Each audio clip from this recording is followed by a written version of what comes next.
Hi, it's story time again. Are you ready for another tale?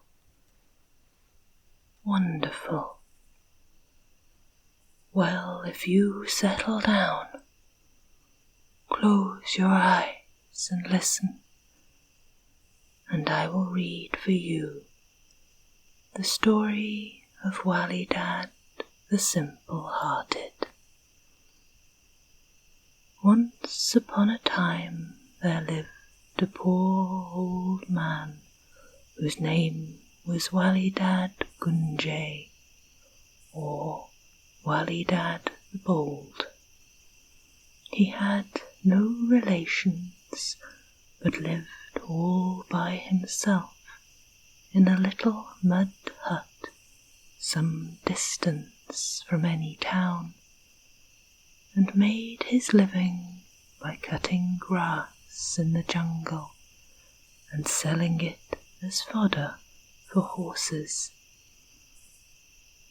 He only earned by this 5 halfpence a day, but he was a simple old man and needed so little out of it that he saved up 1 halfpenny daily and spent the rest upon such food and clothing as he required. In this way he lived for many years, until one night he thought he would count the money he had hidden away in the great earthen pot under the floor of his hut. So he set to work, and with much trouble he pulled the pot out onto the floor and sat gazing in astonishment at the heap of coins which tumbled out of it. What should he do with them all, he wondered, but he never thought of spending the money on himself, because he was content to pass the rest of his days as he had been doing for ever so long, and he really had no desire for any great comfort or luxury. At last he threw all the money into an old sack, which he pushed under his bed, and then rolled in his ragged old blanket and went off to sleep. Early next morning he staggered off with his sack of money to the shop of a jeweller whom he knew in the town, and bargained with him for a beautiful little gold bracelet. With this carefully wrapped in his cotton waistband, he went to the house of a rich friend who was a travelling merchant and used to wander about with his camels and merchandise through many countries. Wali Dad was lucky enough to find him at home, so he sat down, and after a little talk he asked the merchant, who was the most virtuous and beautiful lady he had ever met with. The merchant replied that the Princess of Pakistan was renowned everywhere, as well for the beauty of her person as for the kindness and generosity of her disposition. "Well then," said Wali Dad, "next time you go that way, give her this little bracelet with the respectful compliments of one who admires virtue far more than he admires wealth." With that he pulled the bracelet from his waistband and handed it to his friend. The merchant was naturally astonished, but said nothing, and made no objection to carrying out his friend's plan. Time passed, and at length the merchant arrived in the course of his travels at the capital of Pakistan. As soon as he had opportunity, he presented himself at the palace and sent the bracelet neatly packed in a little perfumed box provided by himself, giving it at the same time the message entrusted to him by Wali. The princess could not think who could have bestowed this present on her, but she bade her servant to tell the merchant that if he would return after he had finished his business in the city, she would give him her reply. In a few days, therefore, the merchant came back and received from the princess a return present in the shape of a camel-load of rich silks, besides a present of money for himself. With these he set out on his journey.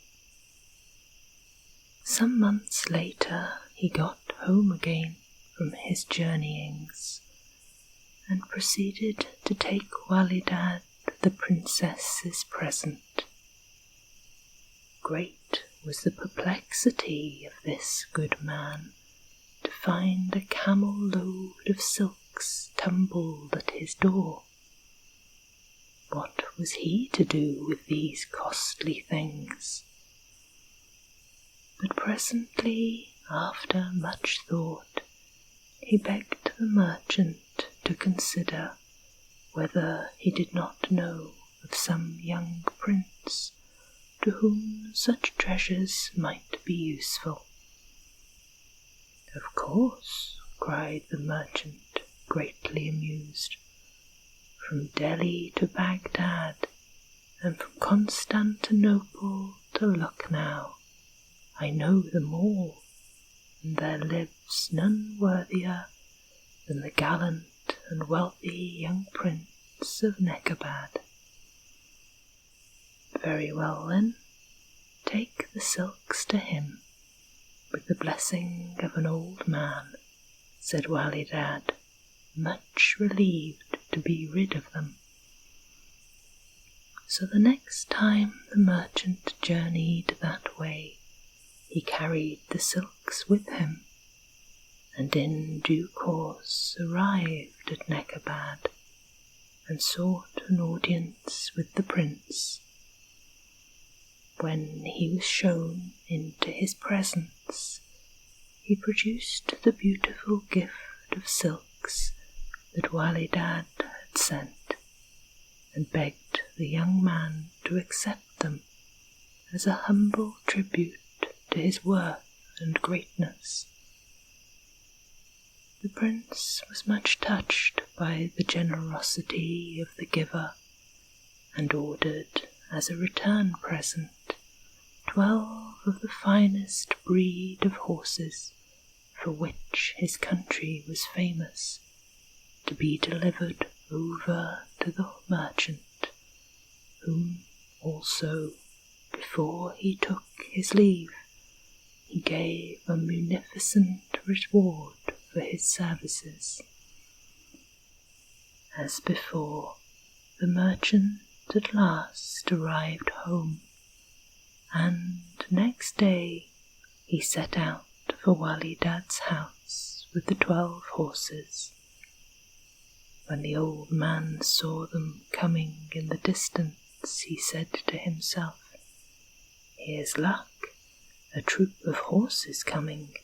They are sure to want quantities of grass, and I shall sell all I have without having to drag it to market." Thereupon he rushed off and cut grass as fast as he could.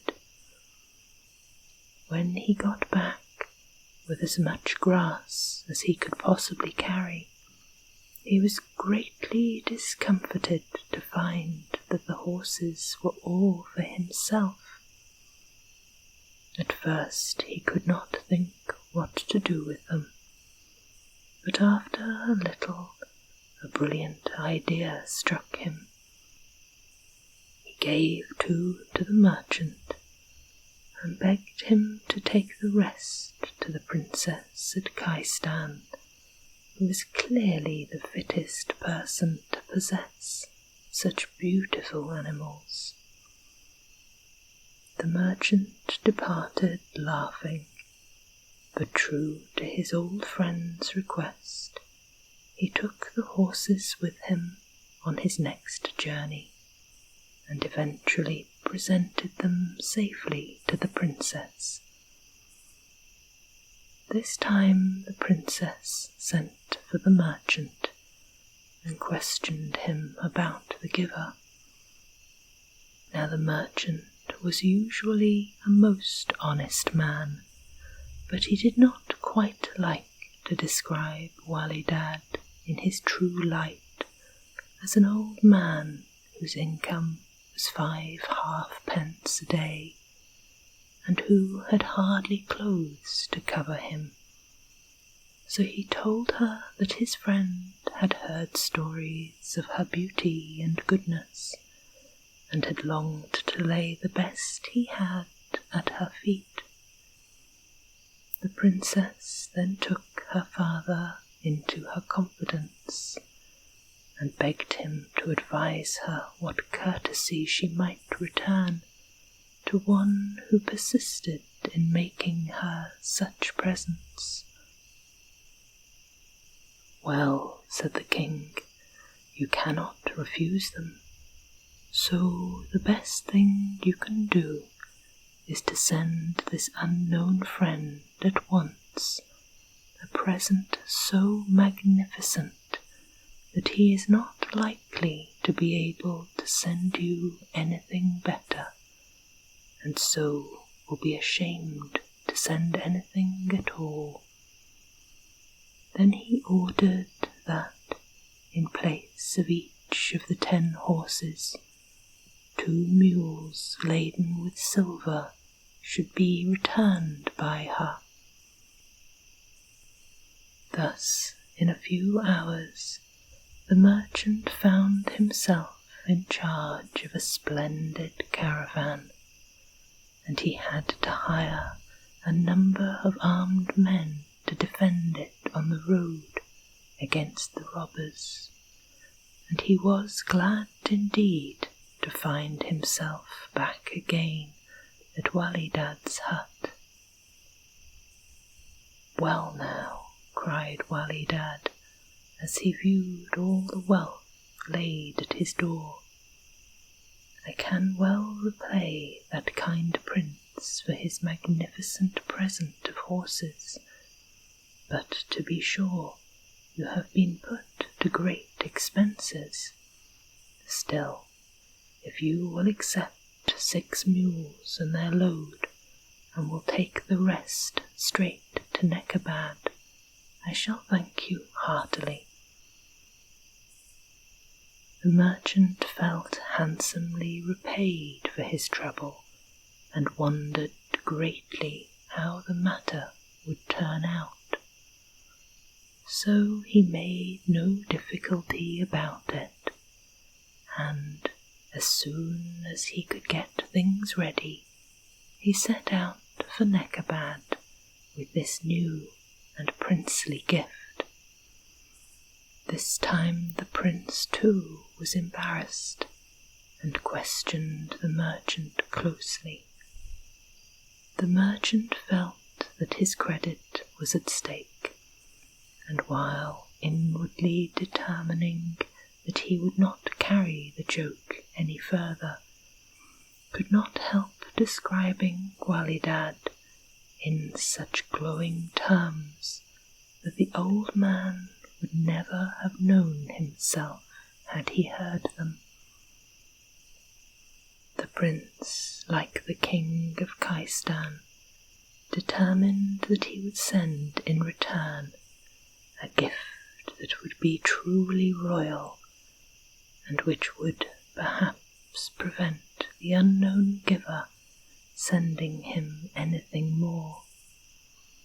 So he made up a caravan on 20 splendid horses, caparisoned in gold-embroidered clothes, with fine Morocco saddles and silver bridles and stirrups, also 20 camels of the best breed, which had the speed of race horses and could swing along at a trot all day without getting tired, and lastly 20 elephants with magnificent silver howdahs and coverings of silk embroidered with pearls.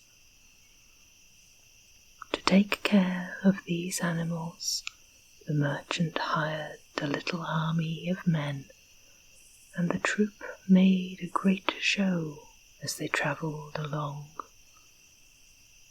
When Wali Dad from a distance saw the cloud of dust which the caravan made and the glitter of its appointments, he said to himself, "By Allah, here's a grand crowd coming. Elephants too. Grass will be selling well today." And with that he hurried off to the jungle and cut grass as fast as he could. As soon as he got back, he found the caravan had stopped at his door, and the merchant was waiting, a little anxiously, to tell him the news and to congratulate him upon his riches. "Riches?" cried Wali Dad. "What has an old man like me, with one foot in the grave, to do with riches? That beautiful princess, now she'll be the one to enjoy all these fine things. Do take for yourself 2 horses, 2 camels, and 2 elephants, with all their trappings, and present the rest to her." The merchant at first objected to these remarks, and pointed out to Wali Dad that he was beginning to feel these embassies a little awkward. Of course he was himself richly repaid, so far as expenses went, but still he did not like going so often, and he was getting nervous. At length, however, he consented to go once more, but he promised himself never to embark on another such enterprise. So after a few days' rest, the caravan started off once more for Pakistan. The moment the king of Pakistan saw the gorgeous train of men and beasts entering his palace courtyard, he was so amazed that he hurried down in person to inquire about it, and became dumb when he heard that these also were a present from the princely Wali Dad, and were for the princess his daughter. He went hastily off to her apartments and said to her, "I tell you what it is, my dear, this man wants to marry you. That is the meaning of all these presents. There is nothing for it but that we go and pay him a visit in person. He must be a man of immense wealth, and as he is so devoted to you, perhaps you might do worse than marrying him." The princess agreed with all that her father said, and orders were issued for vast numbers of elephants and camels, and gorgeous tents and flags, and litters for the ladies, and horses for the men, to be prepared without delay, as the king and princess were going to pay a visit to the great and munificent Prince Walidad. The merchant, the king declared, was to guide the party. The feelings of the poor merchant in this sore dilemma can hardly be imagined. Willingly would he have run away, but he was treated with so much hospitality as Walidad's representative that he hardly got an instant's real peace, and never an opportunity of slipping away. In fact, after a few days, despair possessed him to such a degree that he made up his mind that all that had happened was fate, and that escape was impossible. But he hoped devoutly some turn of fortune would reveal to him a way out of the difficulties which he had, with the best intentions, drawn upon himself. After the 7th day they all started, amidst thunderous salutes from the ramparts of the city, and much dust and cheering and blaring of trumpets. Day after day they moved on, and every day the poor merchant felt more ill and miserable. He wondered what kind of death the king would invent for him, and went through almost as much torture. As he lay awake nearly the whole of every night, thinking over the situation, as he would have suffered if the king's executioners were already setting to work upon his neck. At last they were only one day's march from Walidad's little mud hut home. Here a great encampment was made, and the merchant was sent on to tell Walidad that the king and princess of Pakistan had arrived and were seeking an interview.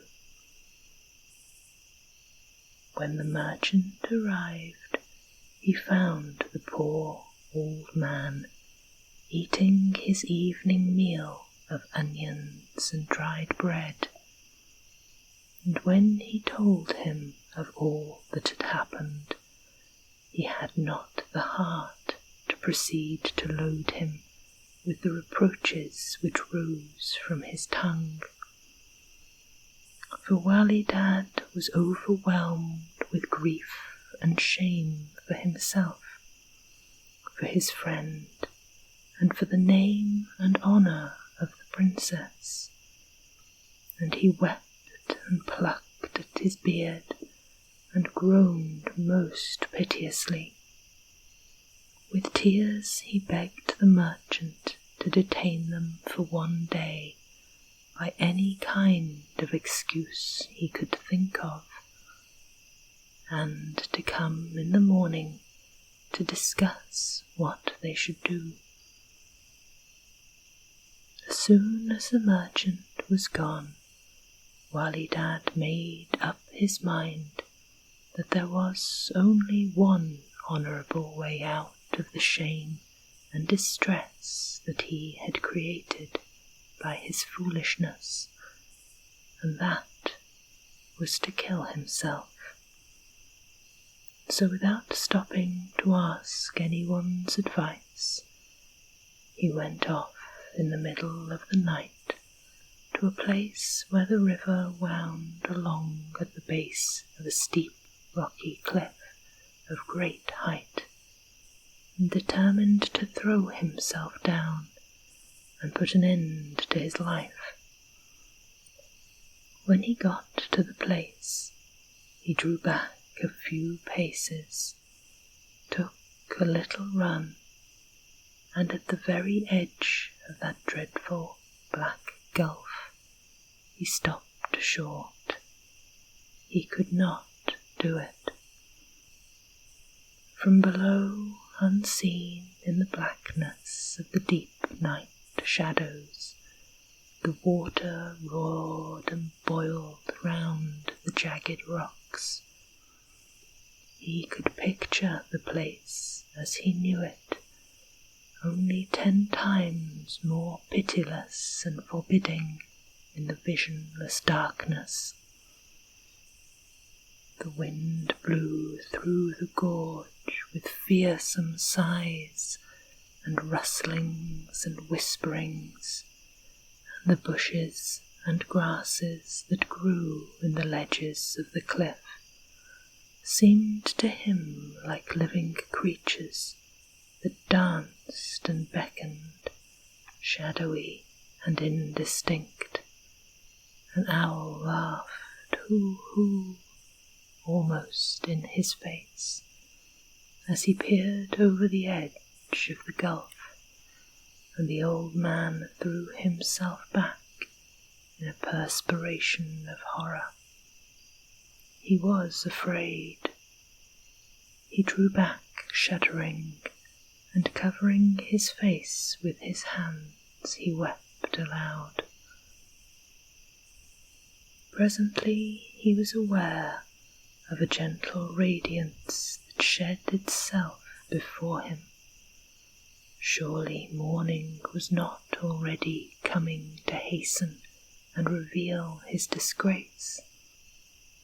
He took his hands from before his face and saw before him 2 lovely beings, whom his instinct told him were not mortal, but Paris from paradise. "Why do you weep, old man?" said one in a voice as clear and musical as that of the bulbul. "I weep for shame," replied he. "What do you do here?" questioned the other. "I came here to die," said Wali, and as they questioned him he confessed all his story. Then the first stepped forward and laid a hand upon his shoulder, and Wali began to feel that something strange, what he did not know, was happening to him. His old cotton rags of clothes were changed into beautiful linen and embroidered cloth.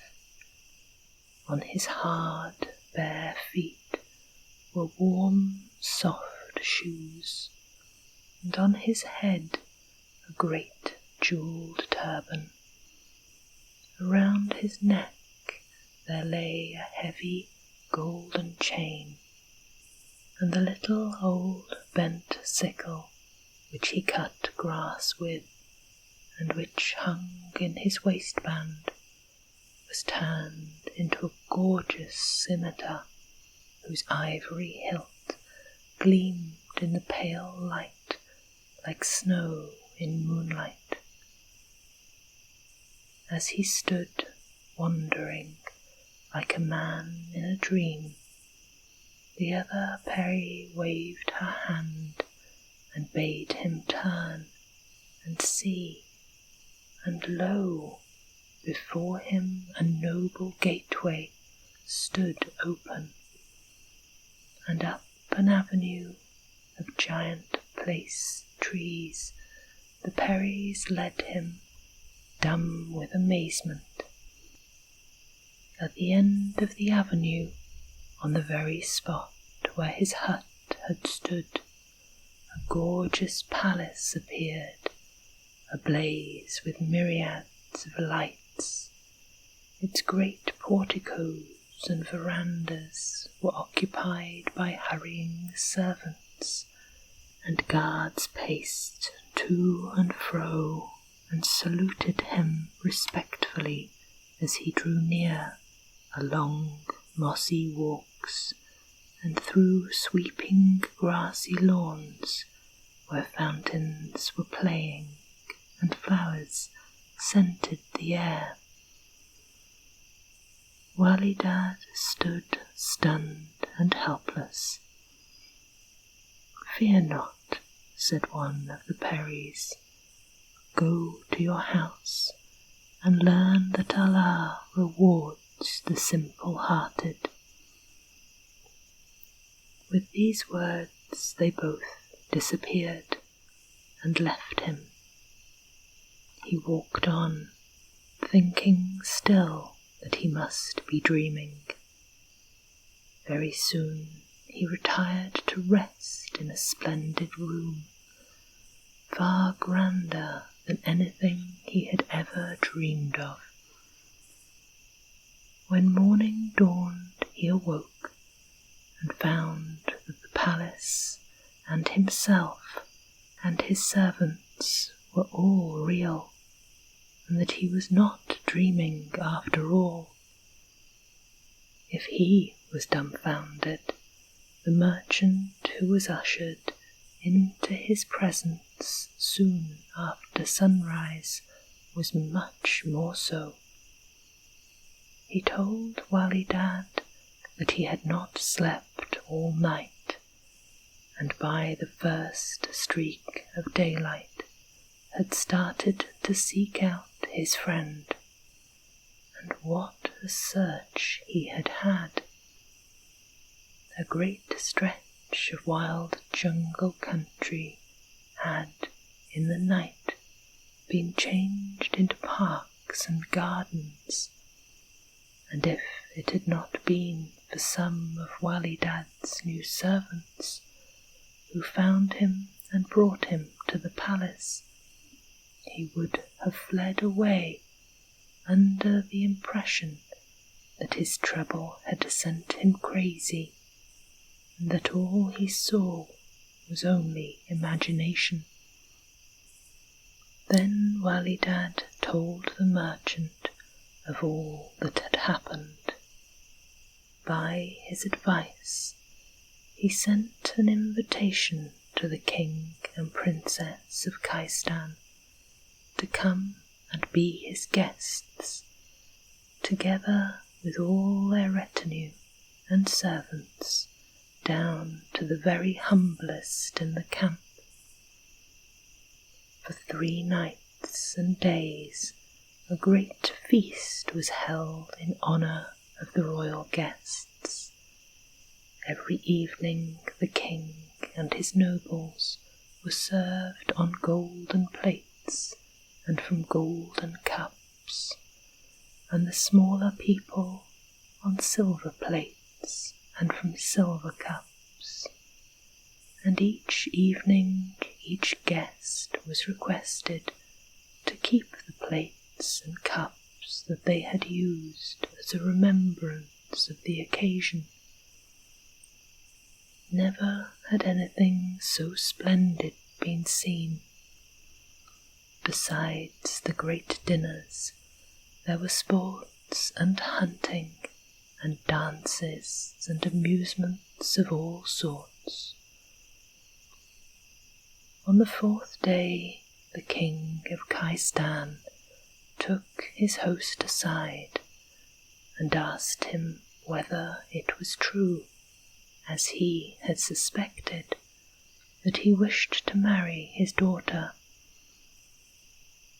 But Wali after thanking him very much for the compliment, said that he had never dreamed of so great an honour, and that thought he was far too old and ugly for so fair a lady, but he begged the king to stay with him until he could send for the Prince of Nekabad, who was a most excellent, brave, and honourable young man, and would surely be delighted to try and win the hand of the beautiful princess.